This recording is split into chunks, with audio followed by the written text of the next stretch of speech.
여러분, 군대에서 밤의 보초병의 사명은 아주 중요합니다. 왜냐하면 군대 안에는 많은 탄약과 장비와 군인들이 있기 때문에 이 적들이 밤에 군부대 안에 침입할 수가 있기 때문에 그렇습니다. 그렇다고 해서 모든 군인들이 다 함께 깨어서 24시간을 지킬 수는 없습니다. 그래서 보초병을 세워놓고 나머지 군인들은 잠을 잡니다. 이 의미는 다시 말하면 내 목숨은 너한테 맡기겠어 하고 그 보초병에게 자기의 무기와 생명을 맡겨놓고 자는 것입니다. 보초가 밤에 망을 보는데 적들이 쳐들어오는 것을 알게 되었으면 자기 혼자 그 적을 다 물리치라는 것은 아닙니다. 그럴 수도 없습니다. 그 자리에서 비상을 걸고 상부에 보고를 하면 됩니다. 이것만 하면 보초는 보초로서의 사명을 다한 것이고 부대원들도 얼마든지 자신들의 생명을 지킬 수가 있는 것입니다. 그러면 밤에 쳐들어온 적들은 어떻게 물리칩니까? 그건 보초가 하는 일이 아니에요. 최고의 책임자가 결정을 내릴 문제인 것입니다. 근데 만일 보초가 게을러서 망을 제대로 보지 않고 졸거나 잠을 자다가 부대가 뚫려버렸다면 그 부대는 한순간에 손을 쓸 틈도 없이 쑥대밭이 되어버릴 것입니다. 전우들은 전혀 대비하지 아니하고 이 보초에게 자기 목숨을 맡긴 대가로 한순간에 모두 죽임을 당할 것입니다. 근데 군대에서만이 아니라 영적 세계에서도 이런 보초가 있다라고 했습니다. 성경의 용어로는 이 파수꾼이라고 합니다. 하나님께서는 오늘 에스겔을 처음 만나시는 장면이에요. 에스겔서 굉장히 긴데 오늘 처음 에스겔을 만나면서 그러면서 에스겔을 뭐라고 부르냐 하면 파수꾼이라고 부르십니다. 17절의 말씀 함께 있습니다. 인자야, 내가 너를 이스라엘 족속의 파수꾼으로 세웠으니 너는 내 입의 말을 듣고 나를 대신하여 그들을 깨우치라. 하나님께서는 에스겔을 부르시면서 야, 이스라엘 자손의 모든 어려움을 네가 다 맡아라 라고 하지 않았습니다. 하나님께서는 에스겔에게 명령하신 것은 단 한 가지입니다. 너는 오직 파수꾼의 사명을 감당하라 라고 하는 것입니다. 지금 이스라엘은요, 바벨론 땅에 노예로 끌려와 있습니다. 에스겔 주위에 있는 모든 사람들은요, 이 바벨론의 노예 생활을 끝내려면, 이 바벨론을 물리치려면 군사력이나 군자금을 모아서 군부대를 조직해서 혹은 다른 나라들과 어떠한 식으로든지 연결되어야만 우리가 이 노예 상태를 끝장낼 수 있다. 우리나라 내 조국을 지킬 수 있다라고 생각하고 말합니다. 하지만 에스겔은 제사장 지망생이지 군인 지망생이 아니었기 때문에 이런 일에 대해서는 그가 할 수 있는 일이 없었습니다. 그래서 참 가슴 아파하고 있는데 이때 하나님께서 에스겔을 만나 주셔요. 그리고 그가 해야 할 일이 무엇인지 분명하게 지시해 주십니다. 그건 다른 것이 아니라 하나님의 말씀의 파수꾼 역할을 잘 감당하는 것입니다. 이 사명을 에스겔이 잘 감당하면요, 나머지는 하나님께서 알아서 하실 것이다 라고 약속하십니다. 내가 너를 이스라엘 족속의 파수꾼으로 세웠으니 너는 내 입의 말을 듣고 나를 대신하여 그들을 깨우치라. 이스라엘 족속의 파수꾼이라는 것은요, 마치 보초가 그 자기 수십 명 수백 명의 동기의 목숨을 담보받았듯이 모든 이스라엘의 영혼을 지키는 그 목숨을 손에 쥐고 있는 파수꾼이라는 뜻입니다. 에스겔은요, 이 파수꾼의 역할을 잘 하기만 하면 되는 것이었습니다. 에스겔이 할 일은 적이 오는 것도 지켜야 했지만, 그래서 가장 중요한 것은 무엇입니까? 하나님의 말씀을 가장 먼저 듣고 하나님의 말씀을 가장 정확하게 듣는 것입니다. 왜냐하면 하나님의 말씀만 제대로 들으면 다른 것은 다 할 수 있기 때문에 그렇습니다. 먼저 자기가 하나님의 말씀에 깨어 있어야 하나님의 말씀을 전할 것이 아닙니까? 하나님의 말씀에 이 백성이 깨어 있기만 한다면요, 죄가 틈타는 것이 보입니다. 사탄이 접근하는 것을 막을 수가 있는 것입니다. 특히 하나님의 말씀에 깨어 있기만 하면 무한정으로 하나님의 능력이 부어지게 됩니다. 그러기에 이 에스겔이 책임져야 할 것은 하나님의 말씀을 보초를 쓰듯이 예민하게 잘 듣고 있다가 이것을 이스라엘 백성에게 가장 빨리 전하기만 하면 되는 거였습니다. 이게 바로 파수꾼의 역할입니다. 이러한 역할을 수행할 때 어떤 일이 일어나는지 하나님께서는 굉장히 자세하게 오늘 본문에서 보여주십니다. 18에서 20절에 보면 하나하나 설명을 해주셔요. 근데 여러분, 얼핏 읽기에 제가 성경을 참 또박또박 일부러 다른 때보다 구분해서 봉독했음에도 불구하고 여러분 머릿속에 이 본문이 그대로 남아 있습니까? 생각해 보십시오. 그래서 좀 더 집중해서 읽어야 합니다.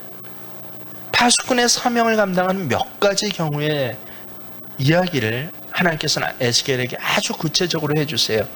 먼저 에스겔이 말씀을 전하지 않은 경우입니다. 18절의 말씀 함께 다시 읽습니다. 가령 내가 악인에게 말하기를 너는 꼭 죽으리라 할 때 내가 깨우치지 아니하거나 말로 악인에게 일러서 그의 악한 길을 떠나 생명을 구원하게 하지 아니하면 그 악인은 그의 죄악장에서 죽으려니와 내가 그의 핏값을 내 손에서 찾을 것이고. 그러니까 에스겔이 악인에게 말씀을 전하지 않으면 악인도 죽고 에스겔 너도 죽는다. 또 다른 경우도 있네요. 악인에게 말씀을 전한 경우입니다. 19절 말씀이요. 내가 악인을 깨우치되 그가 그의 악한 마음과 악한 행위에서 돌이키지 아니하면 그는 그의 죄악 중에서 죽으려니와 너는 내 생명을 보존하리라. 악인에게 말씀을 전한 경우에는 악인이 돌이키지 않을 때는 그 악인은 죽고 하지만 너는 산다라고 하는 것입니다. 다른 경우도 있네요. 의인에게 말씀을 전한 경우입니다. 20절의 말씀 함께 읽겠습니다. 또 의인이 그의 공의에서 돌이켜 악을 행할 때에는 이미 행한 그의 공의는 기억할 바가 아니라 내가 그 앞에 거치는 것을 두면 그는 죽을지니 이는 내가 그를 깨우치지 아니함이라. 그는 그의 죄에서 죽으려니와 그의 핏값은 내가 내 손에서 찾으리라. 원래는 의인이었어요. 그런데 어느새 시대의 경향에 따라 악인이 되어버렸습니다. 에스겔이 이것이 잘못됐다고 근데 전하지도 않습니다. 이런 경우에는 어떻다고요? 그도 죽고 에스겔 너도 죽는다는 것이에요. 그리고 또 다른 경우도 있네요. 그 의인이었다가 악인된 사람에게 에스겔이 말씀을 전한 경우입니다. 그럴 때 그 의인이 그 말씀을 듣고 회개해서 다시 의인의 자리로 돌아온다라고 하는 경우가 21절입니다. 함께 읽습니다. 그러나 내가 그 의인을 깨우쳐 범죄하지 아니하게 하므로 그가 범죄하지 아니하면 정령 살리니 이는 깨우침을 받으며 너도 내 영혼을 보존하리라. 아마 가장 바람직한 경우라고 할 수 있습니다. 여러분, 한때 의인이었지만 다윗이 그랬어요. 얼마나 하나님 앞에 다윗이 아름다운 사람이었습니까?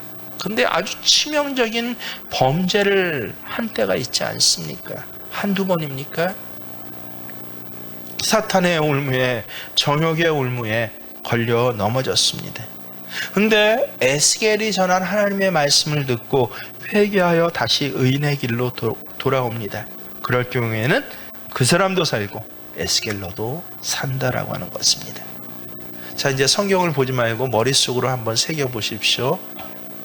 복잡하죠? 알듯한데 머릿속에 여러분 다 기억이 됩니까? 여러분 머리가 나빠서 그런가요? 슬퍼하지 마십시오. 여러분의 머리가 나빠서 그런 게 아니라 아무리 머리 좋은 사람도 오늘 본문을 한번 읽고 성경책 덮고 정리해 보세요 라고 말해 보라고 하면 제대로 말하는 사람이 별로 없습니다. 일반인들이 그런 게 아니라 신학 대학원생들도 제가 실제 보니까 모르더라고요. 대학원 때 이 성경에 대한 사모함이 가장 깊은 때였습니다. 그래서 성경의 맥락을 통째로 이제 제가 머릿속에 새기고 집어넣고 싶어서 그래서 여러 공부들을 많이 했어요. 성경 파노라마나 뭐 베델 성서나 크로스웨이나 이런 것들을 그때 다 한 것입니다. 얼마나 많이 성경에 대해서 그렇게 연구를 하고 공부를 했는지 모릅니다. 그러니까 이제 이런 류의 본문이 나오면 특별히 머릿속에 확연히 언제라도 끄집어낼 수 있도록 새기고 싶어집니다. 그래서 나름대로 정리하는 정리법을 가지게 되었는데 대개 이런 경우는 수학적으로 경우의 수를 생각하면 쉽게 정리하고 다시는 안 까먹을 수 있습니다. 여러분 간단한 2차 방정식도 아니라 대입식이에요. 방정식이 아니라 오히려 함수식이라고 할 수 있습니다. 먼저 변수가 x예요. x라고 그러면 에스겔이 x라고 하십시오. 에스겔에 대응하는 대수가 누가 있습니까? 의인과 악인이 있습니다. 그래서 의인, 악인을 x, y, 의인을 z라고 들으십시오. 자, 그러면 경우의 수를 따져보십시오. 몇 가지의 경우가 나옵니까? 천천히 한번 설명해 드릴게요. 머릿속에 확연히 들어올 겁니다. 자, 에스겔 X가 말씀을 전한 때예요. 먼저 Y인 악인에게 전합니다. 그럴 때 악인이 돌아와요. 혹은 돌아오지 않을 수가 있어요. 몇 가지 경우가 나오죠? 악인에 대해서 2가지. 근데 전하지 않은 때예요, 또. 근데 악인이 돌아올 수도 있고 돌아오지 않을 수도 있습니다. 이것도 몇 가지예요? 2가지. 그러면 악인에 대해서 몇 가지 경우의 수가 나옵니까? 4가지요. 근데 악인만 있나요? 의인도 있죠? 이 경우도 마찬가지예요. 의인에게 말씀을 전할 경우, 의인이 돌아올 경우와 돌아오지 않을 경우가 있어요. 2가지. 근데 말씀을 전하지 않아요. 그래서 돌아올 경우와 돌아오지 않을 경우 또 2가지가 있어요. 몇 가지입니까? 4가지. 그러면 이 경우의 수가 앞에 4가지, 뒤에 4가지에서 몇 가지가 나와요? 8가지. 아주 명확하죠. 야, 이렇게 외우면 됐어 하고 성경책을 다시 폈더니 8가지가 아니네요.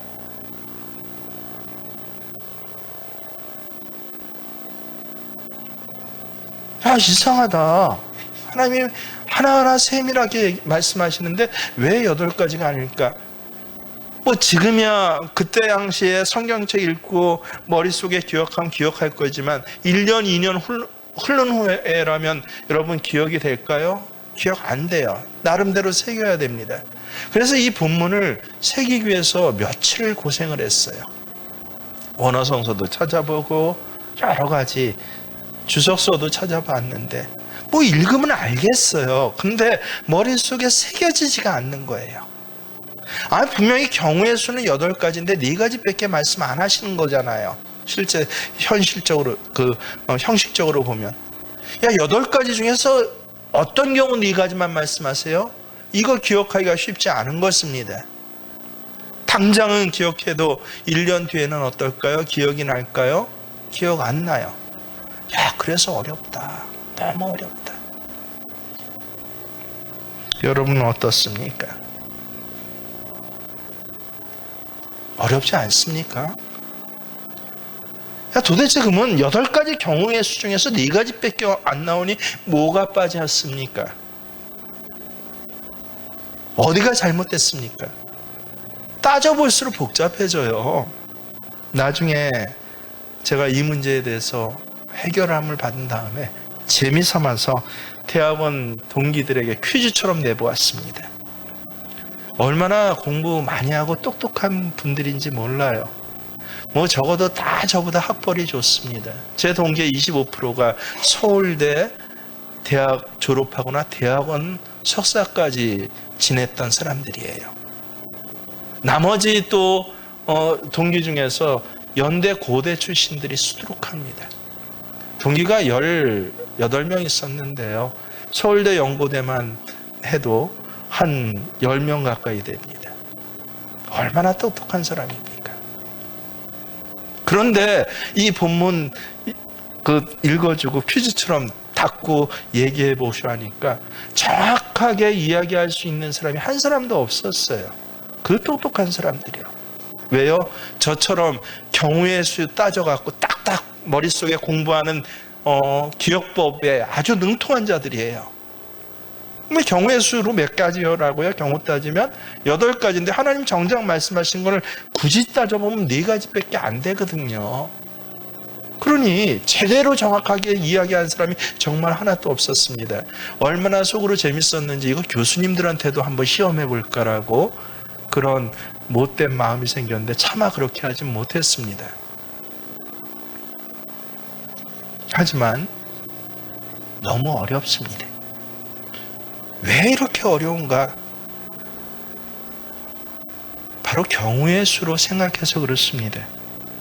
하나님께서 에스겔에게 말씀하신 건 경우의 수로 말씀하시지 않았는데 우리는 그걸 받아들이기를 요런 경우 요런 경우 요런 경우로 받아들이니까 여러분 악인과 의인이 어떻게 할 경우를 하나님 말씀하시지 않았어요. 이제 쉽게 풀어드립니다. 그런데 우리는 늘 뭐로 받아들여요? 악인과 의인이 어떻게 할 때로 받아들입니다. 그렇기 때문에 이 문제가 굉장히 어려워 보여요. 근데 나중에 정말 한 일주일 내내 이 본문만 보았던 때가 있습니다. 거의 외우기까지 했습니다. 그런데도 정리가 안 되는데 성령님께서 어느 날 갑자기 눈이 확 열려져서 이 본문이 보여지게 하십니다.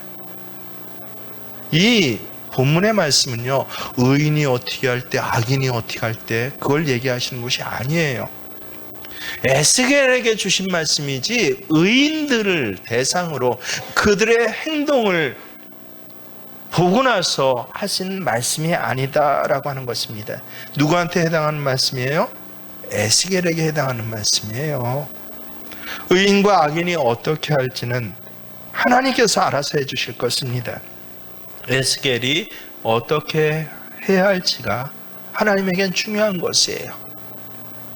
그래서 이 말씀의 초점은 의인과 악인이 아니라 에스겔의 초점입니다. 그걸 깨닫고 보니까 너무도 간단하고 지금 30년이 흘러도 잊어버리지 않습니다. 이젠 이 본문이 무엇을 말씀하시는지요. 에스겔이 전하면 어떻게 된다고요? 에스겔이 삽니다. 에스겔이 안 전하면 어떻게 된다고요? 에스겔이 죽습니다. 바로 이거 말씀하시는 거예요. 아주 간단합니다. 이게 하나님께서 에스겔에 주신 말씀의 초점인데, 근데 우리는 굉장히 이것을 우리 나름대로의 선입견으로, 머리 좋고 공부 잘한 선입견으로, 야 이것은 2차 함수야, 2의 몇 승이에요? 2 곱하기 2의 4승이야. 딱 8이 나와요. 그러니 우리 머릿속으로는 그렇게 정리했지만 실제 성경 말씀하고는 전혀 틀린 거예요. 오히려 그런 머릿속에 정리가 있기 때문에 성경 말씀이 새겨지질 않는 거예요. 아주 이것을 여러분 XYZ 하니까 복잡하죠. 여러분 현실상에서 한번 적용을 해보십시오. 간단해집니다. 예를 들어서 악인에 해당하는 아예 믿지 않는 남편이 있다고 합니다. 그 남편에게 복음을 전하라 하면 그러면 어떻게 해요? 저 남편이 돌아올까 안 돌아올까, 내 말을 받아줄까 안 받아줄까, 이걸로 굉장히 우리는 고민을 해요. 그래서 어려워집니다. 혹은 의인에 해당하는 하지만 타락한 의인이에요. 전에는 잘 믿은 것 같았지만 이제는 교회 마당 밟기도 싫어하고 오히려 아내 교회 나가는 것도 반대하는 타락한 의인에게 또 말씀을 전하라고 했습니다.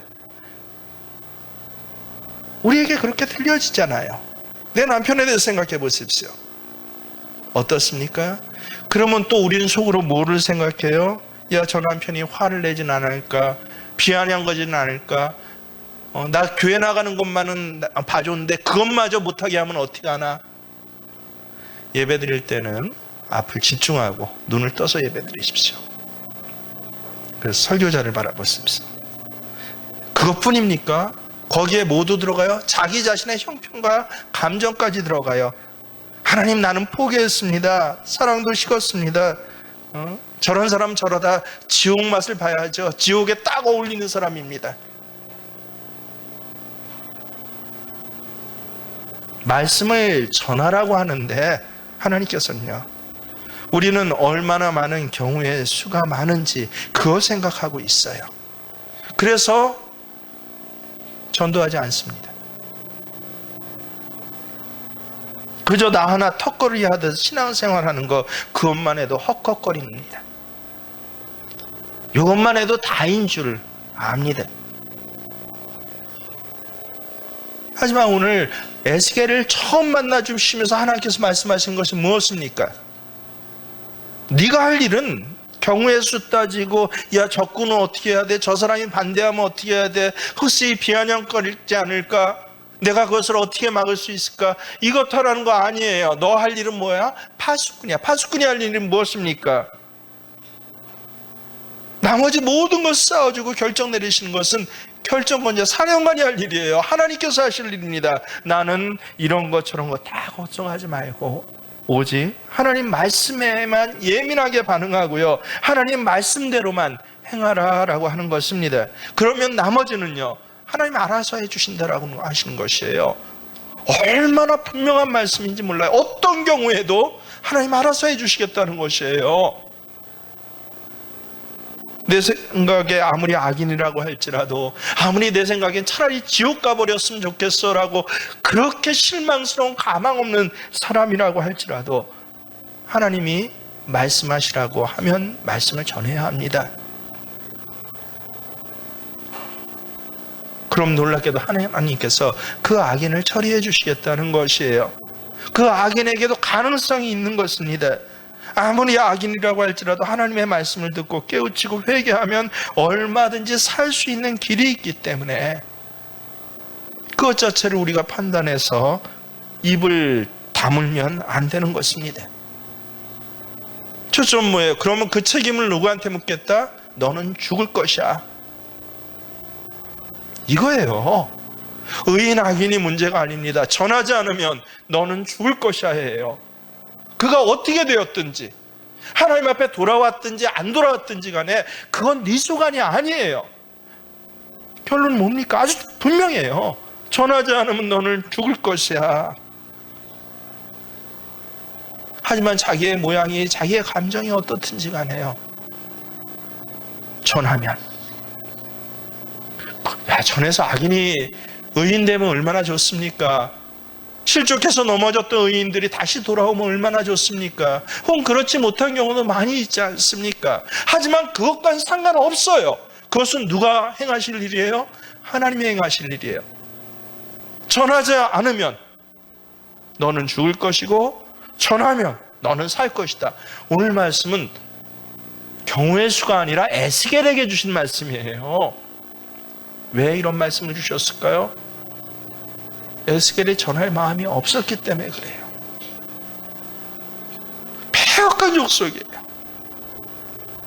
에스겔 생각하기에 도무지 가망이 없는 족속이에요. 아무리 하나님 말씀을 전해도요, 오히려 따귀를 때립니다. 자기 마음에 안 들면 오히려 조롱하고 비난거립니다. 그걸 숱하게 달아왔어요. 거기다 지금 노예로 끌려와 있는데 앞이 보이지 않아요. 이 가정이 도무지 살아날 길이 나는 안 보여요. 그런 에스겔에게 뭐라고 하셔요? 딱 한 가지, 전하면 너는 뭐 할 것이고 살 것이고, 전하지 않으면 너는 죽을, 이 말씀을 하시는데 앞에 건 뭐예요? 어떻게 될지라도 해요. 한마디로 그 의인이 그 악인이 어떻게 될지라도 뭐 그대로 악인이든 혹은 돌아오든 혹은 의인이었다가 넘어졌다가 그냥 넘어질 인생으로 죽든 아니면 다행히 돌아오든 어떻게 되든 간에 전하면 너는 살 것이고 전하지 않으면 너는 죽을 것이야. 그렇구나. 30년 전에 그렇게 깨닫고 나서 이 말씀이 눈에 띄고 보이고 나서 그 다음에는요 굳이 외우려고 안 해도 한 번도 잊어버린 적이 없습니다. 그리고 제가 목회하는 데 있어서 언제나 이 말씀이 힘이 되었습니다. 여러분 2년 전에 코로나로 아주 심각해지고 1월 달에 심각해지고 올해 8월 달에는 아예 교회를 뭐로 잡았어요? 한국 민족의 원수로 삼았습니다. 예배 드리는 것은 아예 뭐로 잡았어요? 작년 8월 달에 이완용 같은 반역자로 잡았습니다. 이 문 정부가요. 그랬더니 화들짝 놀라서 누가? 기독교에서 먼저 다 손들었어요. 방역을 위해서 우리는 적극 협조하겠습니다. 제일 교활하게 손든 게 어딘지 아세요? 제가 고백하게 우리가 속한 교단 기장입니다. 오히려 문재인 정부 편을 들어줍니다.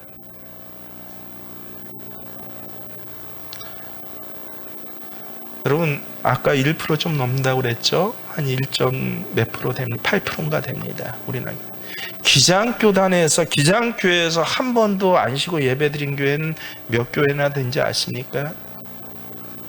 여러분 춘천 시찰회에 몇 교회입니까? 의외로 많아요. 8교회예요. 강원도에 몇 교회입니까? 40몇 교회예요. 그 중에서 몇 교회 되는지 아십니까? 분명히 말씀드린 건 새생명교회 하나요. 여러분 하나입니다. 나머진 다 어떻게 했어요 그때? 뭐 어떤 경우를 여기서 예배를 폐했어요. 안 드렸습니다. 근데 왜 우리는 예배 드릴 수 있었습니까? 저는 이 말씀도 그때 저한테 힘을 줬습니다. 경우의 수 많아요. 야 예배드리다 걸리면 어떡할까? 뭐하면 어떡할까? 뭐하면 어떡할까? 혹시 이것이 혹시 교회에 도움이 될까 안 될까? 야 주변 사람이 화천해서 이렇게 하면 되면 어떡할까? 굉장히 복잡해지더라고요. 근데 분명해요. 예배드리면 뭐 할 것이고 살 것이고 어떤 경우가 많더라도 예배 안 드리면 뭐 할 것이야? 죽을 것이야. 아주 간단하잖아요. 근데 우리는 야 코로나만 지나면 요번 무슨 특별한 뭐 기간 계속 특별한 기간만 지나면 했죠. 여러분 특별한 기간이 지났습니까?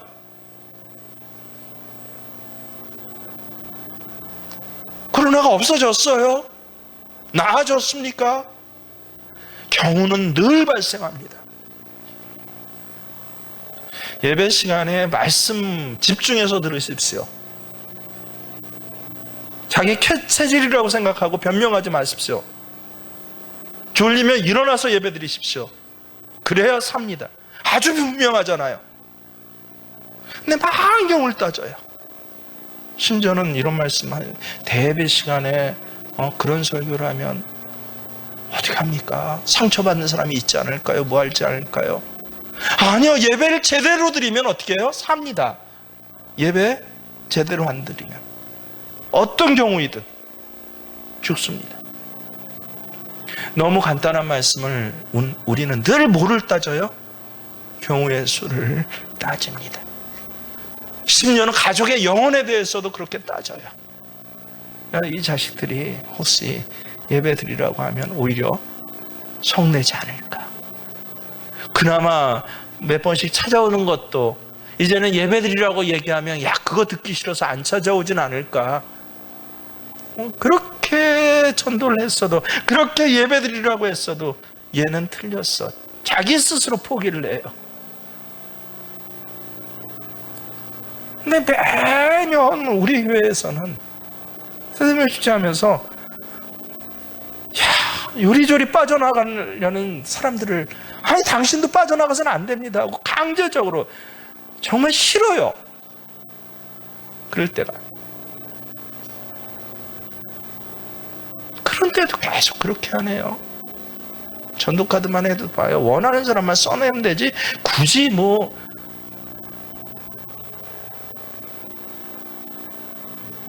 여러분 우리는 얼마나 많은 경우를 생각합니까? 하나님 뭐라고 하셔요? 전하라. 전하면 너는 살 것이고 안 전하면 너는 죽을 것. 이걸 말씀하시는데 우리는 늘 딴 걸 생각해요.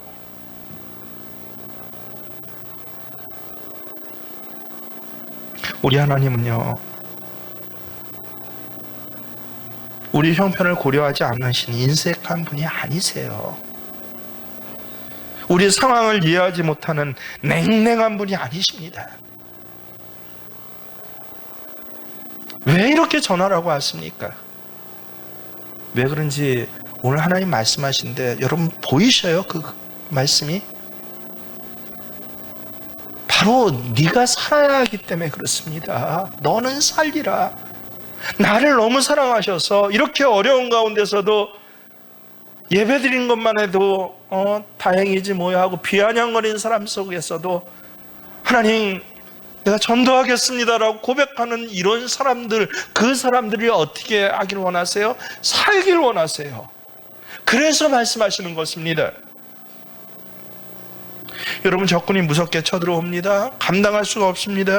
이 보초가 그 상대를 어떻게 감당합니까? 그러면 이 보초는 어떻게 해야 삽니까? 도망가면 삽니까?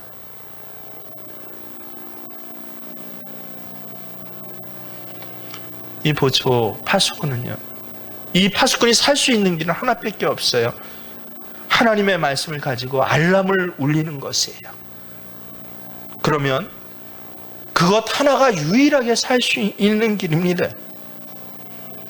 어떤 사람들은 어리석게도 다른 사람은 많이 살리지만 정작 자기 자신은 말씀대로 순종 못해서 망하는 사람이 많아요. 오늘 가만히 보세요. 하나님이 에스겔이 아니라 다른 사람들에 대해서 말씀하신 걸 보세요. 악인들이 있습니다. 근데 의인들이 있나요? 아니요. 옛날 의인이었던 사람이에요. 지금은 쓰러져 있는 사람들. 하나님이 말씀하신 경우는 다 이런 경우입니다. 왜요? 옛날도 의인이고 지금도 의인인 사람. 이 사람이 누구예요? 파수꾼이기 때문에 그래요.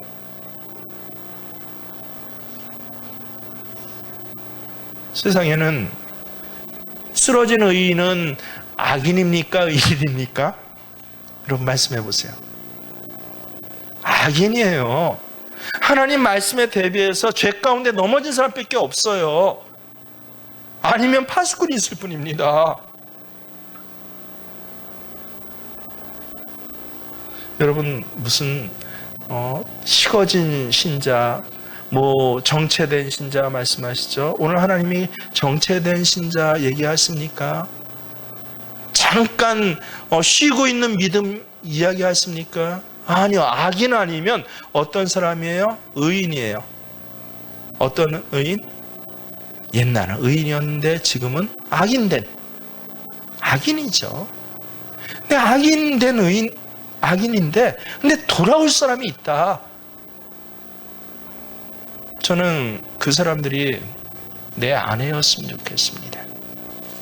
내 남편이었으면 좋겠습니다. 내 부모요, 내 자식이었으면 좋겠습니다. 근데 하나님 말씀하신 그게 아니라 뭐예요? 전할 때야 네가 먼저 살 수 있어 라는 것입니다. 여러분 실제로 보십시오. 이 시대에서 전도하지 않는 영혼 중에서 믿음이 온전히 견뎌낼 믿음이 있습니까? 목회를 하면 할수록 깨닫게 되는 것은요 아니라는 거예요. 아 그렇구나 하고. 미드라스인가요? 미드라스에 나온 아주 유명한 이스라엘 사람이라면 다 알고 있는 이야기가 있어요. 여러분 노아 시대요. 이제 하나님이 홍수를 내려서 온 땅을 심판하고 다 죽을 거야. 그래서 노아에게 뭘 하도록 하셨어요? 배를 만들도록 하셨습니다. 성경엔 정확히 몇 년인지 나와 있지 않는데 미드라시는 탈무드의 한 100배 되는 책이라고 보면 됩니다. 합니까? 탈무드가 한 요만큼 있다고 미드라시는 이방 가득이 있어요. 이 탈무드의 온갖 내용들을 다 담은 책입니다. 유대 랍비들이 가장 기본적으로 외우는 경전이에요. 마치 저기 뭐 사법고시 보는 사람들이 민법, 형법 외우듯이 그렇게 외우는 경전이 미드라시인데 거기 보면 120년이라고 나오네요. 노아가 하나님 말씀 듣고 120년 동안 뭐 했어요? 배를 준비했다라고 우리는 알고 있죠. 근데 거기 봤더니 배만 준비한 게 아닙니다. 해가 떠 있을 때 한낮에는 배를 만들었고요. 날이 서늘해지고 저녁 때쯤 가면 또 한 일이 있는데 그 일이 무엇인지 아세요? 바로 성문 밖에서 외치는 것입니다. 야, 하나님께서 이 땅을 심판하신다고 그랬어. 돌아와야 돼. 홍수가 곧 내릴 것이야. 외쳤어요. 하루 이틀이 아닙니다. 1년, 2년이 아닙니다. 몇 년 외쳤을까요? 120년이요. 목이 터져라 외치니까 그걸 지켜보던 아들이 너무 안타깝고 가슴이 아팠어요. 노아한테 얘기합니다. 아버지, 저 사람들 어차피 듣지 않잖아요. 근데 왜 그렇게까지 외치십니까? 노아가 뭐라고 한 줄 아세요? 노아가 한 말 기록된 걸 제가 정확히 읽어드리겠습니다. 아들아, 나는 저 사람들을 위해서 외치는 것이 아니야. 저 사람들이 회개하고 회개하지 않고는 하나님한테 달렸단다. 지금 나는 나를 위해서 외치는 것이야. 그동안 내가 이렇게 외치지 않았다면 진작 나도 저들과 같이 되어버렸을 것이야. 아, 그렇구나. 하나님께서 오늘 에스겔에게 말씀하시는 것은요, 뭐예요? 네 영혼을 보존하라는 것입니다. 그게 초점이에요. 네 영혼을 보존하기 위해서는 뭐 하지 않으면 안 돼? 외치지 않으면 안 돼. 이 시대는 정말 홍수 시대와 같이 너무도 악한 시대야. 선지자의 뺨을 때리는 시대야. 외치지 않고서 네 영혼 자체가 살 수가 없어. 저는 하나님의 자비로우심이 너무 좋습니다. 자비로우신 하나님께서는 우리가 예수 믿지 않는 가족 한 사람 한 사람의 이름을 부르며 기도할 때마다, 그래서 그 가족의 이름이 실제로 누군가 그런 표현을 했어요. 나의 제자 훈련을 할 때 가족 이름이 내 가슴에 비석과 같이 그 이름이 새겨졌습니다 해갖고 제가 깜짝 놀라서 같이 손을 붙잡고 울었어요. CCC 수석관사가 그런 소리를 하더라고요. 목사님, 제 가슴엔 제 아버지 어머니 이름이 비석같이. 아니, CCC 간사를 한 10년 15년 했는데도 정작 자기 엄마 아빠는 뭐예요? 고향에서 예수 안 믿어요. 여러분, CCC 간사들이 얼마나 순수하고 정말 헌신적입니까? 자기 부모를 위해서 몇 년을 얼마나 기도를 했겠습니까? 수석간사까지 되었는데, 그런데도 예수를 안 믿는 그 부모를 위해서 기도하니까, 또 저하고 같이 교회를 섬기면서 제가 초빙을 했거든요. 아예 스카웃을 했거든요. 저희 교회에 왔어요. 그가 이 청년 전도 축제를 여니까, 전도 축제 때 하니까 그 고백을 하는 거예요. 내 가슴에 비석에 묘비에 그 이름같이 새겨졌대요. 자기 엄마 아빠 이름이. 여러분, 자식의 이름, 남편의 이름이 정말 그 비석에 이름같이 아예 새겨지지 않았습니까? 한번 그냥 부르고 포기할 이름 아니잖아요. 그러면 이 자리에 앉아있지도 않았겠죠.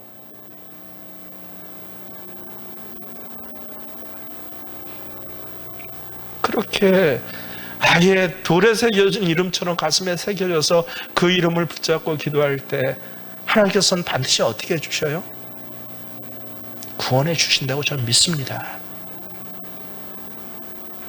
무엇만 안 하면?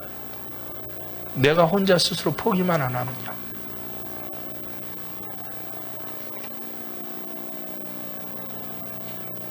우리 교회 청년 전도 집회 때 다음 해에 그 간사님이 고백합니다. 무슨 18년 만에 엄마 아빠가 예수님께 돌아왔어요. 라고요. 18년 만에요. 여러분 몇 년 되셨습니까? 너무 그 절망과 배신감이 싫어서 차라리 저런 인간은 지옥 맛을 봐야 돼라고 하는 분 혹시 있습니까? 저는 그분을 탓하지 않습니다. 얼마나 가슴이 아팠으면.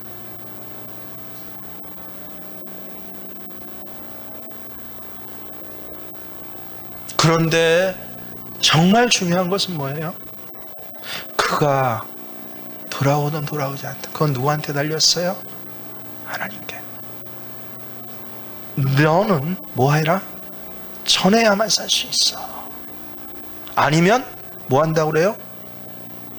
죽는다. 너도 죽으리라. 나 혼자만 간당간당하게 신앙생활 하신다고 생각하십니까? 그런 분들은 착각하신 거예요. 여러분 죽어가고 있는 것입니다.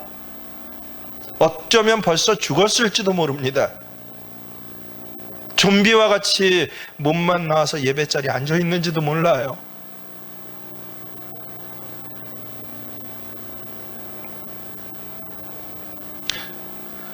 하나님의 자비하심과 긍휼하심을 믿으실 수 있기를 바랍니다.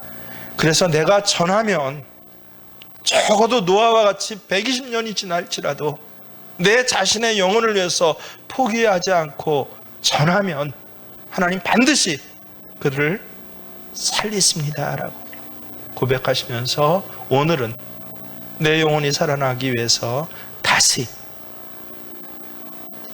잠깐 주춤하고 멈췄던 분들이 있다면 일어나셔서 그래서 하나님의 말씀을 전하실 수 있는 저와 여러분 되시기를 주의 이름으로 축원합니다.